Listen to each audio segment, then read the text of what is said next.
Good morning, everyone. My name is Zia, and this is Chasing the Moon. Over the last almost 3 years that I've been doing my YouTube channel, I have mentioned having a harp. This is my small harp. The larger folk harp wouldn't fit in the bus, not comfortably anyway. It's in storage, and when I get my new home base, I will be having it restrung and regulated, and I will begin practicing on it again. But today I thought I'd just share with you, I'm sorry, there's a fair bit of traffic here. I hope you can hear me okay. I thought I would share with you a little bit of my musical journey through the years, because some of you have asked me to play, and I'm not going to be playing today. For one thing, this harp is not properly tuned at the moment, but I will do so in the future. I'm just going to need a bit of time for that, and I'll tell you why in a minute. But before we begin, if I could just ask you, if you're enjoying the videos, would you please subscribe? It doesn't cost you anything. It helps my channel enormously. Give me thumbs up, hit the notification bell, leave a comment, because everything helps other people come to find my channel. And as I said, I'd be really, really grateful for that. So, my musical journey, aside from being in elementary school and playing the recorder, was, how old was I? I think I was probably only about 10 when I told my mom I wanted to learn to play an instrument. But she didn't ask me what instrument I wanted to play. She found out that a friend of hers had a daughter around my age who was taking accordion lessons. And so I was sent to take accordion lessons. My mom bought me an accordion, and the lessons were fine. It was a pretty musical instrument, but it wasn't what called to me. And of course, my older brother teased me mercilessly whenever he came in the house and found me practicing. So I stuck with it for a while and was doing okay on it, but most of the time I would take the accordion case, put my little sister in it, and carry it into wherever my mom and dad were in the front room entertaining my grandparents or family friends. And they would say, "Oh, good, she's going to play a tune for you." And I would open the case and I would take my sister out of the accordion case and start to play my sister for their... My mom was not amused. Some of the guests were. Anyway, I did give up on that. And I think over the years, on and off, I learned to play a very simple melody on the piano, but I never had any piano lessons. And then one day I started mentioning to people that I'd always thought it would be lovely to learn how to play the harp. I seemed to have a sense of how that would feel, to have the instrument against me, to feel the vibrations of the music. Harps have been used in hospitals and hospices as a healing instrument. The vibrations from it apparently have a lot of healing energy. And I did buy some books on that in the hopes that I would learn to play well enough to perhaps be able to do that for people and give them some comfort. So as I say, I began to mention to various people. And you know, when you put something out there, doors start to open. And one of the friends that I mentioned it to was getting married. And her sister-in-law-to-be was going to be at her wedding playing the harp. And so my friend sat me next to her sister-in-law-to-be, and I was able to talk to her about it, where she got her harp, how long she'd been playing, and it fueled my interest even more. Shortly after that, I mentioned it to another friend, and it just so happened that her sister had gone to school with a young woman that had started what is now a Christmas, a holiday tradition in Vancouver and throughout the Lower Mainland, something called Winter Harp.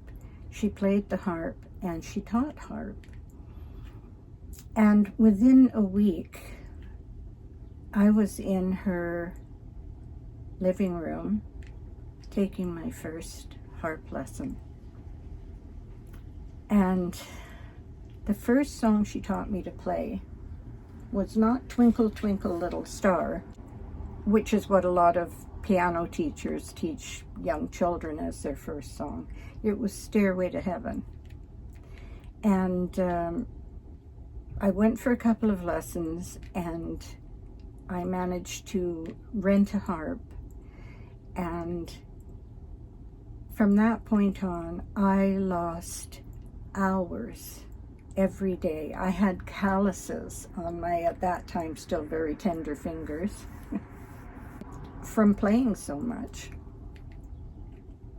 And I absolutely loved it. It felt the way I thought it would feel. It sounded how I knew it would sound, and I was hooked. So I took lessons from her, and I signed up to go to an international harp conference, I guess you could call it, in the middle of nowhere in British Columbia. And people were coming from all over the world. One woman came from Switzerland to be there. Another came up from the southern United States. And my teacher was going to be teaching the beginners class at this event. And there were several other teachers there as well, teaching intermediate and advanced. And I went, it was a 10-hour drive for me, and I loaded, by that time I had bought a harp from a local harp maker. And I drove the 10 hours with my harp in the back of the car. I packed some snacks and some water, and off I went. And it was amazing to be at this harp conference with all these like-minded people. Some of them were not as far ahead as I was, and some of them were much further ahead because I was still a beginner. But I learned a lot there. And I went back again another year, the next year, and made it into the intermediate class. The problem that I encountered after that was that I don't read music. But by that time, I had quite a repertoire of music. I had Christmas songs, I had traditional Irish songs, I had some modern day pieces that I was playing, and all of them had been learned by either learning by ear or by finding or being given a sheet of music and writing the appropriate notes underneath. And I would learn the melody, and once I was comfortable with that, it's kind of like exercising, you know, you after a while when you go to aerobics class, you have muscle memory and you just know what's coming next. So after practicing and practicing until I had that memorized, I would either then learn the chords from the piece of music, or I would, if I had just picked out a song by ear to learn, I would add what I thought were the appropriate chords. And of course, I guess that meant I was actually coming up with my own composition of the piece, which was kind of cool. And yeah, I learned, I had a good repertoire, I really did. And I even wrote a couple of pieces of music, one of them for my mom and dad's was it their 50th wedding anniversary, their golden anniversary. I wrote a poem and I wrote a piece of music to go with it. My dad had once said to me, because at that same time that I had my harp, I also had a big floor loom for weaving. I was learning how to weave. And my dad had said to me one day, "You were born in the wrong century. I can see you in a little stone cottage." I might have told you this story before, but it's one of my favorites. See you in a little stone cottage in the English countryside. And I said, "Yes, please, absolutely, I could do that. Throw in a garden and I'm there. A harp, a loom, a little cottage, and a garden." That would have been heaven for me. So I was all set to just keep playing. And you know, it's funny thinking back to my dad, the first few Christmases when I had learned several Christmas tunes, I guess I really was kind of back in the centuries when people used to play music and sing for each other during holidays, especially at Christmas time. And I would take my harp over to my sister's, or if people were at my house, I would have the harp there. And I would offer to play some Christmas tunes. And people listened to the first piece of music. But after that, conversation started up, and I kind of often felt like I was one of those pianists or harpists in a dinner club or something where I'm playing the background music, but nobody's paying any attention. And but my dad always listened to every song, paid attention to me, and made a comment when I had finished. And that's a very, very special memory for me. A few years later, when I opened the home decor and gift store I had in Steveston with my girlfriend, on our opening day, I had people come in from the Weavers Guild that I had joined to do demonstrations on my loom, and I had my harp teacher come and play the harp. And it really did draw attention because most people have never seen a loom or somebody weaving up close, or seen a harp or heard someone playing a harp up close. So that was wonderful. It really was. Then one day, when I went to do our first night deposit, I put my hand on the ledge of the drop-down drawer where I was going to put our deposit from the day's sales, and I didn't realize how heavy, they're solid steel, those doors. I didn't realize how heavy it was, and it slipped out of my hand, and it came down and landed on my hand. And this finger on this hand, on my left hand, was crushed, and the bone was split 3 ways. And I had a cast on that finger for a year, a splint for a year. And because all of my music was memorized and I couldn't keep playing, within a year I had forgotten most of the music that I had taught myself. And on and off since then, and that's a long time ago now, that was in probably the early 2000s. On and off since then, I have taken it up again and started trying to learn new songs or remember the ones that I had known. And unfortunately, things always seem to get in the way, either work or something with the family, or I wasn't living in a place where it was conducive to me playing an instrument that might disturb people. Mind you, how could a harp disturb anyone? And then my floor harp, my folk harp, reached a point where the strings got old and needed replacing. It needed to have some work done on it. And I didn't have money to do that. And this little harp was mainly bought as a decorative piece. It does sound fine when it's tuned, but it doesn't hold its tune very long. It's not a really good quality harp, but it is pretty to look at. And so I brought it with me on this trip. I brought some music books, and I do plan on getting back into it again. I have really missed it, and I will be learning some pieces again. And when I do that, I will share that with you, because it is a lovely, lovely instrument. See? Out of tune.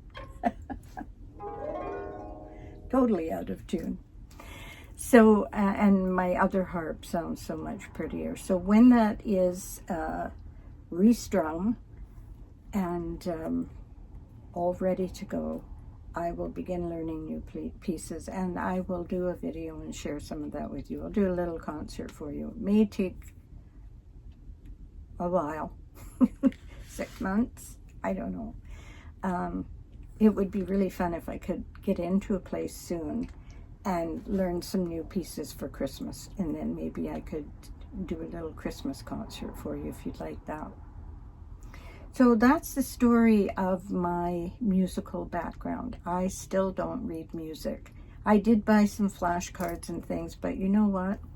At this age, I don't think it's going to stick. I really don't. And I'm going to have to go back to my old methods of learning how to play. So that's the story. I just want to remind everyone again, registration is open for the Boulder Women Camping Weekend at the end of August.